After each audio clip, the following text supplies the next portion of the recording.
ప్రస్తుతం మనం మహబూబాద్ జిల్లాలో ఉన్నాము. ఈరోజు తెలంగాణ రాష్ట్ర ఐటీ శాఖ మంత్రివర్యులు కేటీఆర్ గారు మహబూబాద్కి ఓ సభకు రావాలని అన్నీ సిద్ధం చేసుకున్న బీఆర్ఎస్ పార్టీ మొత్తంగా అసలు ఏం జరిగింది ఏందో తెలియదు, కానీ 144 సెక్షన్ అమలు చేశారు. మనతో పాటు తెలంగాణ రాష్ట్ర సంబంధించిన సీనన్న ఉద్యమకారుడు మనతో ఉన్నాడు. అసలు ఏం జరిగిందన్న ఈ 144 సెక్షన్ ఆపేయడానికి ముఖ్యంగా కారణం ఏంటి? నమస్తే, నా పేరు తెలంగాణ శ్రీనివాస్ నాయక్.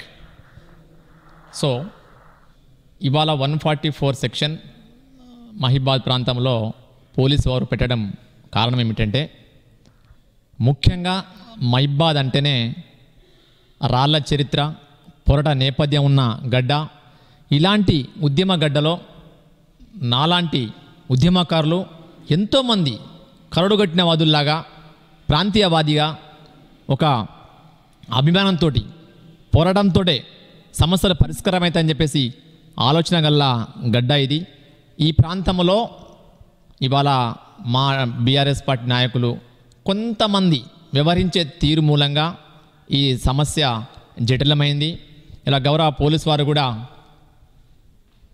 న్యాయంగా సానుకూలంగా స్పందించారు. కానీ సందర్భం కాకుండా దీన్ని ఏదో క్రియేట్ చేయడం కోసం ఎమ్మెల్సీ గారు పోచంపల్లి శ్రీనివాసరెడ్డి గారు తీరు కానీ, ఇంకో మాజీ మహిళా మన్రాలు సో ఆమె తీరు కానీ ఇబ్బందికరం. ఆ సంఘటన చూసి మేము ఉద్యమకారులుగా మేము వెనకేయడం జరిగింది. కానీ ఉద్యమకారులు తలుచుకుంటే ఈ 144 కాదు, ఇలాంటి ఎన్నో సెక్షన్లు చూసినాం మేము. త్వరలో కూడా కేటీఆర్ సమస్యను చూసుకుంటే ఇంత భయం ఉంటే అధికార పార్టీకి, మరి కేసీఆర్ని తట్టుకుంటారా వీళ్ళు అని మేము ప్రశ్నిస్తున్నాం. కానీ నిన్న ఈ ధర్నా కార్యక్రమాన్ని వాయిదా వేయడం, ఇవాళ 144 సెక్షన్ వచ్చిందంటే మేము ఉద్యమకారులు కూడా వెనుకడగడం జరిగింది. ఇది కేవలం మా బీఆర్ఎస్ పార్టీలో వివరణ నాయకుల తీరు కొంచెం ఇబ్బందిగా అనిపించింది కాబట్టి ఉద్యమకారులు ఉవ్వెత్తున రాలేకపోయారు. ఒకటే సినన్న, తెలంగాణ ఉద్యమంలో కీలక పాత్ర పోషించి దాదాపుగా 19 సంవత్సరాలు జీవితం మొత్తం త్యాగం చేశారు. బీఆర్ఎస్ పార్టీ మీకేమిచ్చింది? అయితే బీఆర్ఎస్ పార్టీ, టీఆర్ఎస్ పార్టీ, నేను నాలాంటి ఎంతోమంది ఎమ్మెల్యే టికెట్ వచ్చుద్ది, మా నాన్నగారు ఎంపీ టికెట్ వచ్చుద్ది, మాకేదో పదవులు వస్తాయి, మాకేదో న్యాయం జరుగుద్ది అని ఈ రకంగా మేము ఆలోచన చేయలే. మేము పోరాటమే నా జన్మ హక్కు. తెలంగాణ కోసం పోరాటం చేస్తే మా దశదిశలు మారిపోతాయి, మా రూపురేఖలు మారిపోతాయి, అభివృద్ధి జరుగుద్ది, ఆత్మగౌరవం పెరుగుద్దని చెప్పేసి మేము పోరాటం చేసినాం. చివరికి పోరాటం చేసి 29 కేసులు 8 సార్లు జైలు పోయినాం.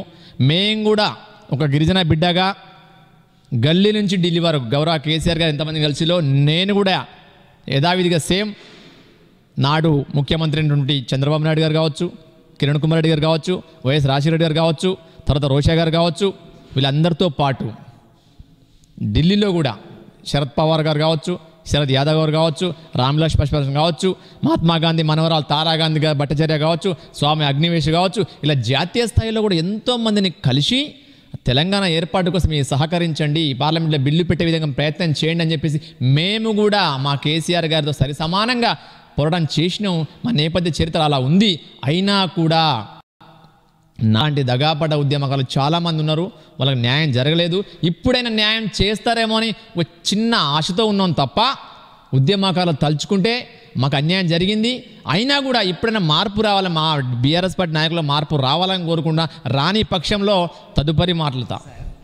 ఇప్పుడు మొత్తంగా మీరు చేసిన కష్టాన్ని ఫలితాన్ని అంతా ఉద్యమంలో వాళ్ళకు చాలా వరకు బీఆర్ఎస్ పార్టీ ద్రోహం చేసిందన్నట్టుగా మీ భావన కూడా కనిపిస్తుంది. అయితే ప్రధానంగా మళ్ళీ వచ్చి మరి ఒక ఉద్యమం మళ్ళీ స్టార్ట్ చేస్తున్నారు. మీలాంటి ఒక న్యాయం జరుగుద్ది అంటారా? మరి అయితే న్యాయం జరుగుద్దనే ముందు వాళ్ళు వైఖరిలో మార్పు రావాలి, వచ్చింది అనుకుంటున్నాం. రాని పక్షంలో పోరాటం చేసిన చరిత్ర మాకుంది కాబట్టి మేము కూడా ఒక సమితిగా ఒక సమూహంగా వ్యవస్థగా మారే అవసరం వస్తుంది కాబట్టి తప్పకుండా పోరాటం జరుగుతుంది. సాధారణంగా చూసుకుందాం, ఈ వాళ్ళ మీకు జ్వరం వచ్చింది, హాస్పిటల్కు చేరుకున్నారు. ఇక్కడున్న గిరిజన నాయకులు ఉన్నారు, గిరిజనకు సంబంధించిన మంత్రి సత్యవతుడి కావచ్చు, ఎంపీ గారు కావచ్చు, ఇటు ఎమ్మెల్యే శంకర్ నాయక్ కావచ్చు, తక్కలపల్లి రవీంద్రరావు కావచ్చు, ఇదంతా గిరిజన వాళ్ళే, మీరు గిరిజనులే. వీళ్ళు ఎంతవరకు మీకు సపోర్ట్ చూశారు చెప్పండి? అయితే ఒక మాట ఏంటంటే, అధికారంలో గెలిచిన తర్వాత మాకు కొంత గిరిజన ద్రోహులుగా మిగిలిపోతున్నారు కొంతమంది. అందులో ప్రత్యక్ష సాక్ష్యం ఇవాళ అధికార పార్టీలో కొంతమంది ఉండొచ్చు, ఇలా ప్రతిపక్షంలో ఉన్న మా బీఆర్ఎస్లో కొంతమంది ఉన్నారు. సో గిరిజన ద్రోహులుగా మారిన చాలామంది ఉన్నారు. కానీ నాలాంటి వాళ్ళు నికార్సైన ఉద్యమకారులు గిరిజన ద్రోహులు కాదు, జాతి కోసం పనిచేస్తారు, సమాజం కోసం పనిచేస్తారు, అనుకూలంగా ఉంటారు. ఇంత నొప్పున్నా కూడా వస్తే కనీసం పరామర్శించే నాయకుడు కనబడలేదు అని నేను కళ్ళారా చూశాను. మీరే ఎస్, నిజంగా నీ ఇలా ఆపరేషన్ అయింది. ఇవాళ నేను వీడికొచ్చి రావడం అంటే కేవలం గౌరవ కేసీఆర్ మీద అభిమానంతో, పార్టీ మీద అభిమానంతో రావడం జరిగింది. ఇవాళ కొంతమంది మీరు అన్నట్టు చాలామంది ఇలా గౌరవ కేసీఆర్ శంకర్ నాయక్ గారు కావచ్చు, గౌరవ కవితమ్మ గారు కావచ్చు, గౌరవ సత్యవతి గారు కావచ్చు, చాలామంది వాళ్ళను మందలియకపోవచ్చు. కానీ నేనేమంటున్నా, నేను గిరిజన బిడ్డని, ఉద్యమకారుని. కొంతమందికి అభద్రతా భావం ఉంటుంది, వాళ్ళకి అభద్రతా భావం ఉండొచ్చు. సో మాకు ఆడ గురువర్యులు తక్కలపల్లి రవీంద్రరావు సార్ వాళ్ళ వెహికల్లో వచ్చాను, వాళ్ళు తీసుకెళ్ళడానికి సిద్ధంగా ఉన్నారు. మిగతా వాళ్ళ గిరిజన ద్రోహులు కానీ అని చెప్పే కదా, అది ఏ పార్టీ అయినా సరే. కానీ గిరిజన ద్రోహులు ఉంటారు. నేనంటే వాళ్ళకి అభద్రతా భావం ఉండొచ్చేమో. 5 నుంచి 6 సంవత్సరాలు ఎమ్మెల్యే చేసిన డోర్నకల్ నియోజకవర్గం ఎమ్మెల్యే రెడ్డి నాయకు, ఒకసారి మంత్రి, అన్ని విధాలా చేసిన వ్యక్తి, అంత అనుభవం ఉన్న వ్యక్తి కూడా కనీసం చూసి చూడనట్టుగా వెళ్ళిపోయాడు. దీని మీద మీరు ఏమంటారు? అయితే చూసి చూడనట్టు వెళ్ళిపోయారు అంటే కొంతమంది లౌక్యం ఉంటుంది, కొంతమంది సంస్కారం ఉంటుంది, కొంతమంది వ్యవహార శైలి ఉంటుంది, వాళ్ళ వ్యక్తిగతాలు వేరుంటాయి. సో నేను కల్లారా చూసి మనసారా స్పందించాలంటే నేను కల్లారా చూశాను, మనసారా స్పందించే ఆ స్థాయిలో నేను ఎదగలేదు. నేను ఒక ఎస్, నేను చేసిన ఫలితం ఉంది, కానీ నాకు అన్యాయం జరిగింది. నాకు ఒక్కరికే కాదు, చాలామంది ఉద్యమకారులకు ఇలా నాలాంటి వాళ్ళు ఎంతోమంది దగాపడ్డ ఉద్యమ బిడ్డలు ఇప్పటికి చెట్ల పండి, పుట్ల పండి, బోళ్ళ పండి, బొచ్చల పండి దుర్భర దారిద్ర్య జీవనం గడుపుతున్నారు. గడిపినా కూడా మాకు ఆత్మగౌరవం ఉంది. ఎవరి దగ్గర మేము అర్రులు చాచమంటే చేతులు చాచట్లేదు. వాళ్ళు ఇప్పటికి కూడా మా బీఆర్ఎస్ నాయకులు చెప్పులు వేసుకున్న చెప్పు కింద రాయిలక మిగిలిపోతున్నాం, నలిగిపోతున్నా కూడా మా నాయకులు గొప్ప అని మేము మొక్కుతున్నాం తప్ప, అయినా కూడా వాళ్ళ మార్పు రాలేదు. రావాలని చెప్పేసి కోరుకుంటున్నాం. సార్ మీరు ఇప్పుడు ప్రస్తుతం ఏ పదవికైనా ఆశిస్తున్నారా? ఇప్పుడు బీఆర్ఎస్ పదవి వస్తే, ఒకవేళ మీకు ప్రభుత్వం వస్తే కనీసం మీకు ఏమైనా ఇస్తారని ఆశిస్తున్నారా? అయితే ఏమైనా ఇస్తారా అని నేను ఆశించట్లే. నేను ఏమంటున్నానంటే మా నేపథ్య చరిత్ర చూసి వాళ్ళు ఇచ్చే వాళ్ళకి ఆ మనస్తత్వం కలగాలి, వాళ్ళ ఆ ఫీలింగ్, వాళ్ళ ఆలోచన వాళ్ళకి రావాలి తప్ప నాకు ఇస్తారని నాకు ఆశ లేదు. నేను తెలంగాణ కోసం ఫైటింగ్ చేశా, తెలంగాణ కోసమే చచ్చిపోతా. గౌరవ కేసీఆర్ గారు చనిపోయిన రోజే నేను చనిపోతా, ఇది వాస్తవం. I tell truth, I never do anything against my conscience. Anyway నేను కేసీఆర్ గారి ఫ్యాన్ని, నేను కేసీఆర్ గారితోనే ఉంటా. ఒకవేళ ఇప్పుడు నేను తక్షణం చనిపోయినా, నన్ను కాలబెట్టినా, నన్ను ఒక్క బొక్క ముట్టుకున్నా, ఆ బొక్క టచ్ చేసినా కూడా కేసీఆర్ తెలంగాణ అంటది. నేను కేసీఆర్ గారి అభిమాని, ఇది వాస్తవం. కానీ ఇప్పుడు నాకు పదవి వచ్చుద్దా రాదా అనే విషయం వాళ్ళు ఇచ్చే నాయకులకు తెలియాలి. అది వాళ్ళు ఇవ్వలేదు, ఇక్కడ కొంతమంది సపోర్ట్ చేయట్లేదంటే ఇచ్చే వ్యక్తి వేరే ఉండొచ్చు, కానీ ఇక్కడ సపోర్టింగ్ లేదంటే వీళ్ళకి అభద్రతా భావం ఉంటుంది. ఏ స్థాయి పదవి కావాలి? నేను ఎమ్మెల్యే కావాలా, ఎంపీ కావాలి, మంత్రి కావాలి, పదవి కావాలి. నా ఆకాంక్ష, నా కోరిక ఏంటంటే నేను పొట్టి శ్రీరాములు గారిని చూడలే, మహాత్మా గాంధీని చూడలే, ఈ అంబేద్కర్ గారిని చూడలే, కానీ వాళ్ళ నేపథ్య చరిత్ర, వాళ్ళ పోరాటాన్ని నేను చదివాను. సో వీళ్ళు కూడా నేను కేసీఆర్ గారితో కలిసి నడిచి ఏ విధంగా పోరాటం చేయాలి, ఏ విధంగా ముందుకు సాగాలని చెప్పి నేను నేర్చుకున్నాను, నేను స్ఫూర్తిగా తీసుకున్న కాబట్టి వాళ్ళ ఆదర్శంగా వెళ్ళి నేను పోరాటం పాల్గొన్నా కాబట్టి నా జన్మ ధన్యంగా భావిస్తాను. నేను ఆ విధంగానే ముందుకెళ్తాను. నేను 2006, 2008 జామతండలో ప్రత్యేక ఫోటోలో మీరు కూడా ఉన్నారు. జామతండలో కేసీఆర్ గారు టోటల్గా అన్ని తండాలో తిరుగుతూ దాంట్లో స్ఫూర్తి బాధ్యత మీరు తీసుకొని ముందుకెళ్ళారు. అంతటి వ్యక్తిని ఇంత దీనంగా ఒక చెప్పు కింద నారు లెక్క తొక్కేస్తున్నారంటే బీఆర్ఎస్ ప్రభుత్వం ఏం పరిపాలించింది, ఏం చేసింది, అసలు ప్రజలకు ఏం న్యాయం చేద్దామని ఇవాళ ధర్నా పెట్టారు? అసలు అయితే లగల్చర్లలో జరిగినటువంటి ఎస్టీ నాకు న్యాయం జరగట్లేని ఒక్కరు. ఇప్పుడు కాంగ్రెస్ పార్టీ 6 గ్యారెంటీల హామీలని కాదు, వాళ్ళు 420 హామీలు కూడా ఇస్తారు. అధికారం కోసం వాళ్ళు 100 హామీలు ఇస్తారు.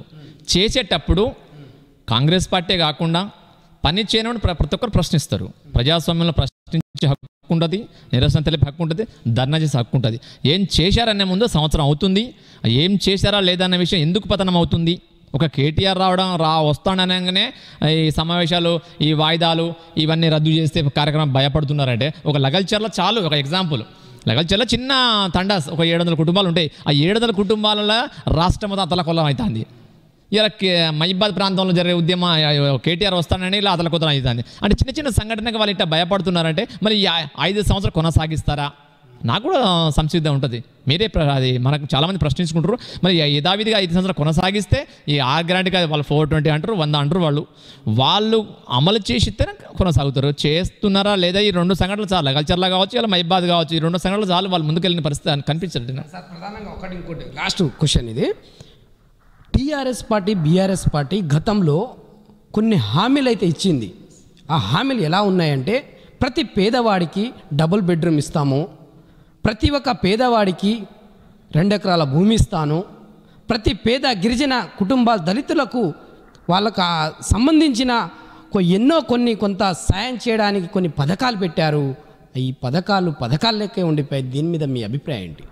అయితే నాడు తెలంగాణ రాష్ట్రం ఉమ్మడిగా ఉన్నప్పుడు ఎన్నోసార్లు పోరాటం జరిగినాయి.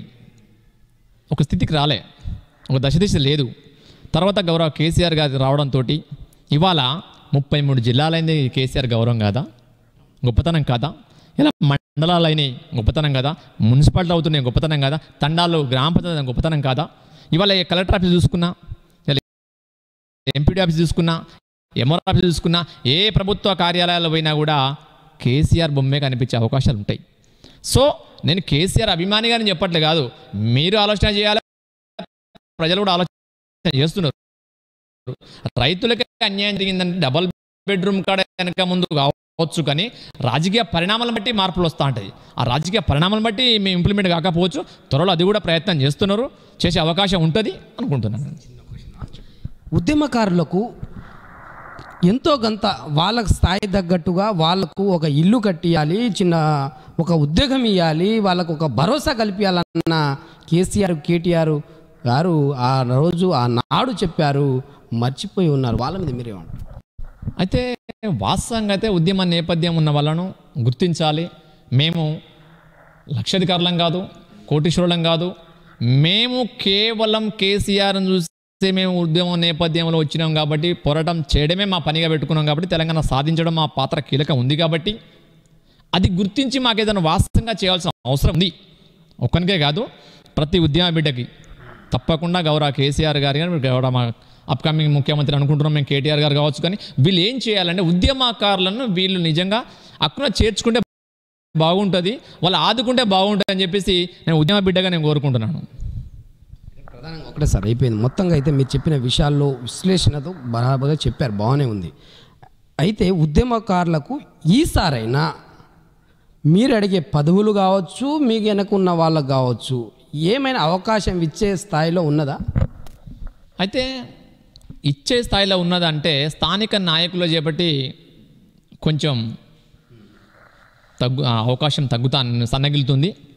సో నేను నాకు తెలిసిన వరకు ఇలా గౌరవ కేసీఆర్కు సన్నిహితంగా పేరు సంపాదించినటువంటి స్థానిక ఎమ్మెల్సీ రవీందర్రావు గారు కావచ్చు చూసినా, లేకపోతే ఇట్లా కొంతమంది ఉన్నారు, ఇప్పుడు హరీష్ రావు గారు చూసినా, సో మంచి కొందరు ఉన్నారు కాబట్టి వాళ్ళ పెద్ద ఆయన దృష్టికి, కేసీఆర్ గారి దృష్టికి తీసుకెళ్తారేమో అని చెప్పి చిన్న నమ్మకం ఉంది. ఆ నమ్మకం అయితే ఉంది, చూడాలి. మరి మిగతా మా గిరిజన నాయకులు అయినా సహాయం చేస్తారా లేదా ఆ విషయం వాళ్ళ విజ్ఞత వదిలేస్తానా.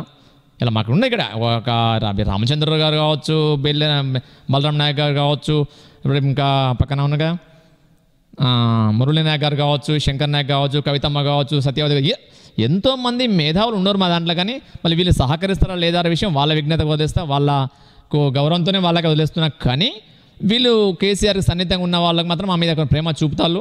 సో వాళ్ళని దృష్టిలో పెట్టుకొని మేము కూడా లైన్లో ఉన్నాం. చిన్న విషయం చివరికి, ఉద్యమకారులు ఒక స్థాయిలో సపోర్ట్ చేస్తున్నారు ప్రజలకు ఉన్న స్థాయికి, ఇటు విలేకరులకు సంబంధించి చూస్తే కనీసము 80 గజాల భూమి కోసం తాపతపడుతున్నారు, ఆరాటం పడుతున్నారు, కానీ వీళ్ళని గుర్తించే నాయకుడు కూడా లేరు. వీళ్ళ మీద మీరేమంటారు? అయితే వాస్తవం ఏంటంటే ఇవాళ ప్రింట్ అండ్ ఎలక్ట్రానిక్ మీడియా అంటేనే దేశంలో 4వ పాదం, 4th ఎస్టేట్. అలాంటి మీడియా లేకపోతే నాలాంటి వాడు కావచ్చు, గౌరవ కేసీఆర్ గారు కావచ్చు, మోడీ లాంటి కావచ్చు, ఎవరైనా సరే వాళ్ళు ఉన్నారు అనడానికి మీరు రాస్తేనే, మీరు ప్రెసిడెంట్ చేస్తేనే, మీరు టీవీలలో వేస్తేనే మేమున్నట్టు. సో మమ్మల్ని వెలికి తీసే ఆ భాగ్యం మాకు కాదు, మీకు దక్కింది అనుకోవట్లేదు. మీరు విలేకరులో ఉండడం అంతా మా భాగ్యం మేము అనుకుంటున్నాం. ఇవాళ ఈ మీడియా తలుచుకుంటే ఇవాళ గిరీష్ సంఘి కావచ్చు, ఎంపీ అయ్యిండు ఇదే మీడియాతోటి. ఇవాళ ఇంతెందుకు స్థానికంగా జిన్నారెడ్డి వెంకటేశ్వర మీడియా నుంచి వచ్చిండు, ఎంపీ పెట్టి జడ్పీటీసీ అయ్యిండు. ఇదే మీడియా అడ్డు పెట్టుకుని కేశవరావు గారు టీఆర్ఎస్ పార్టీలో ఉంటారు కదా, కేశవరావు గారు ఇయర్ కాంగ్రెస్ పార్టీకి వెళ్ళిపోయారు, ఆయన కూడా మీడియా దగ్గర పైకి వెళ్ళాడు. ఇవాళ మనం గొప్పగా అనుకుంటామే కేజ్రీవాల్ గారు, కేజ్రీవాల్ కూడా ముఖ్యమంత్రి స్థాయిలో 2 సార్లు ఎదిగిందంటే మీడియా పుణ్యమే. కానీ మీడియాను వాస్తవంగా అయితే అన్యాయం జరగవచ్చు, వాళ్ళు కూడా ఇప్పటికి ఉద్యమకారులను కానీ మీడియాను కానీ అన్యాయం జరిగింది వాస్తవం.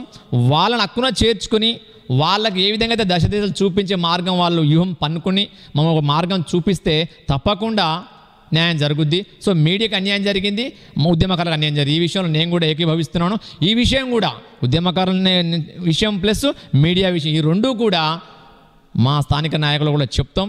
వాళ్ళు కూడా ఆలోచన చేసి మరి గౌరవ కేసీఆర్ దృష్టికి తీసుకెళ్తారా, మరి ఇంకేమైనా వాళ్ళని బట్టి మేము నిర్ణయం చేసే ప్రయత్నం, వాస్తవంగా అన్యాయం జరిగింది, ప్రయత్నం చేస్తాం.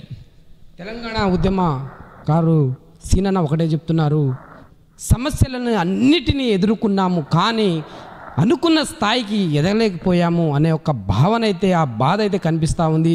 దాంతోపాటుగా మొత్తం తెలంగాణ రాష్ట్రం యావత్ ప్రపంచ వ్యాప్తంగా ఇటు ప్రెస్కి సంబంధించింది చూస్తే చేతిలో చిల్లి గవ్వ లేకపోయినా